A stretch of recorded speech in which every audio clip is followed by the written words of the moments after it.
Hey everyone, Brian Smith here from Performance Tennis. Do you have problems with a slice backhand, consistency, control, or flight path? In this tutorial, we're going to go over one of the biggest root causes of inconsistency on the slice backhand.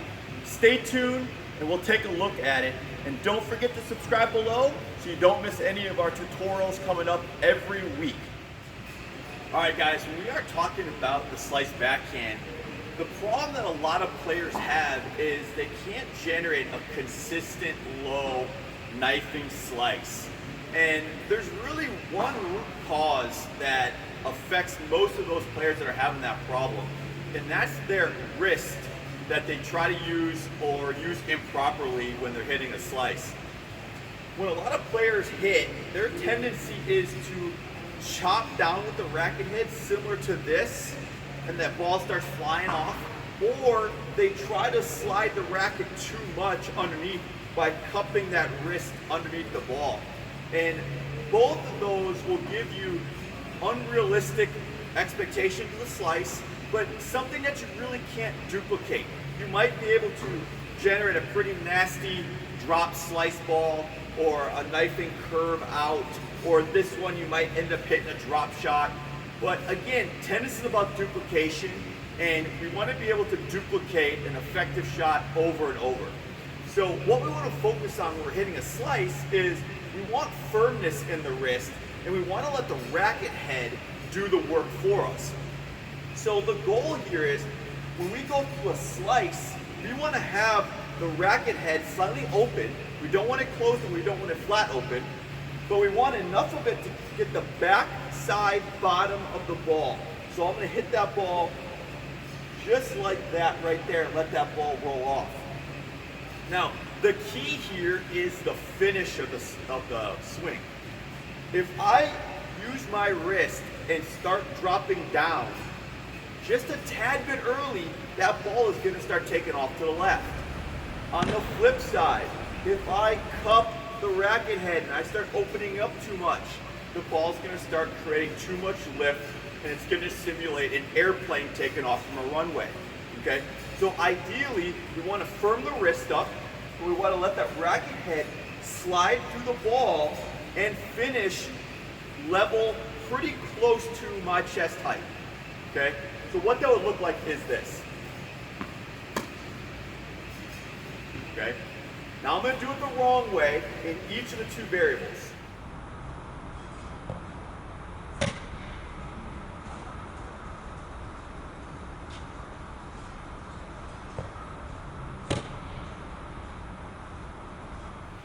As you can see, there's two different finishes there, and both of those are very common in recreational tennis. And those two things are what makes our slice very hard to duplicate and very hard to become consistent aspect of our game.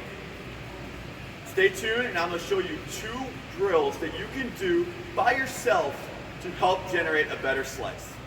Alright guys, thanks for sticking around. Let's go into the two ways that we can do to practice our slice backhand by ourselves before we start getting into a live ball situation. Number one is a very basic yet very powerful drill that we can do to help generate good slice on our backhand.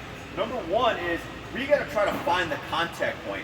And the best way to find the contact point is drop the ball to the spot you believe that contact point should be made. So for instance, I got 4 balls, and I want to try to just get a good slice result to my shot.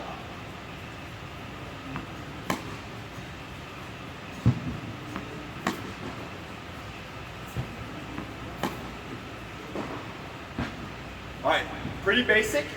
One variation to that is if you wanted to make a little tougher, you can toss the ball out and you can add a couple steps of movement to the shot before you execute, similar to this. Once you guys can master that drill, the next drill will become a little bit more difficult, but it's just as simple. Stay tuned. Alright guys, drill number 2, we're going to be using a wall. And a lot of players have practiced against the wall in the past, and it can be a very good practice partner, especially when you're trying to focus on something where you're not having to worry about winning a point or rallying against an inconsistent ball that might be coming back to you. The key here is don't try to overhit the ball, but you're really trying to find a good path to the swing. So what we're going to try to do here is stand relatively close, like I'm roughly about 15 feet away from the wall, and just try to find the swing.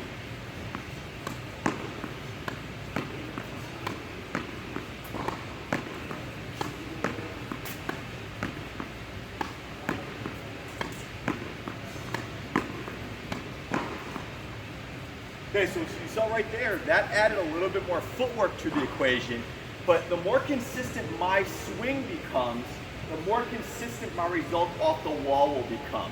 So when you get to the point where you can do a drill like this, where you're not having to scramble around the court too much, you know you're starting to get more control. Next step beyond this is to hit off a ball machine. Once you get comfortable hitting off a ball machine, then you can go ahead and start practicing live ball with another opponent or start using it more into your competitive play. I hope these tips helped you guys. Go practice. Let me know what you think about them. If you have any suggestions or comments, please leave them below. Don't forget to subscribe to our channel so you don't miss any of our new content that we upload weekly. Thanks for watching, everyone.